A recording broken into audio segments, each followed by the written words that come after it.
What kind of substance did we see from him? Well, it was a very assured and polished performance, almost sort of Cameron-like, wasn't it? Back to gone was the bluster of Boris Johnson, and in was the smooth intellectual delivery of Rishi Sunak. But in substance, I thought it was a really poor Prime Minister's questions.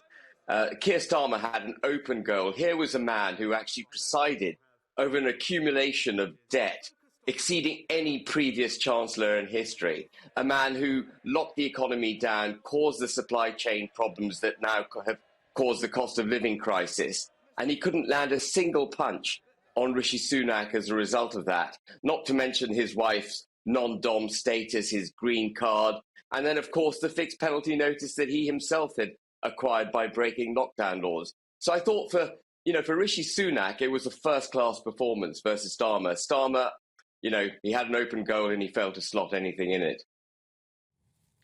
Ben, were you surprised that he went on the issue of Suella Braverman, whether she should or shouldn't be back in the Cabinet, over the fact that she breached the ministerial code last week requiring her to be sacked by Liz Truss? My view, she was sacked by Liz Truss not so much for a technical breach over whether she put a letter out on a private email as opposed to an official government one. She fell out with Liz Truss over immigration.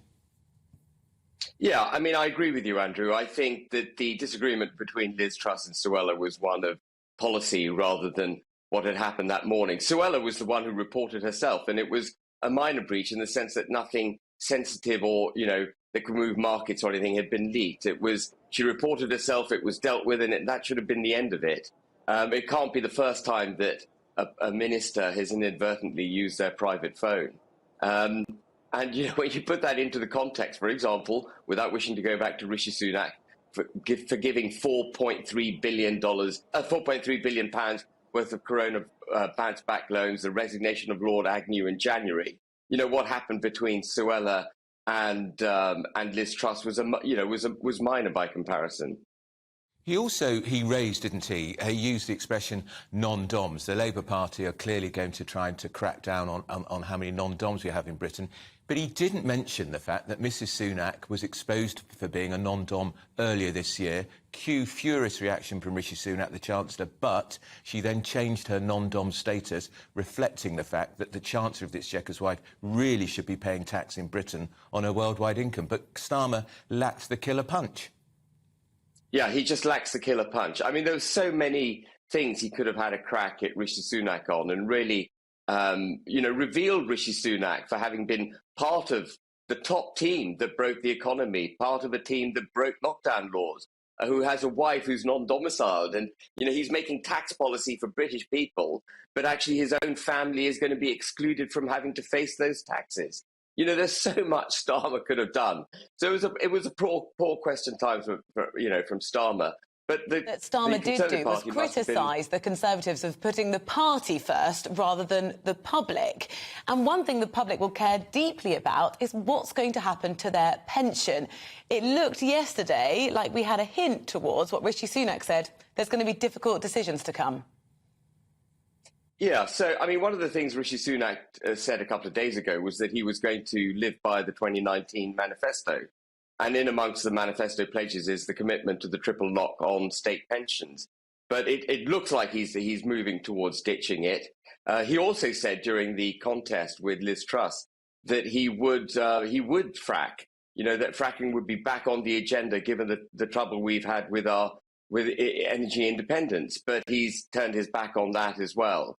So it's going to be interesting to see how Rishi tries to balance the books over the next 2 or 3 weeks.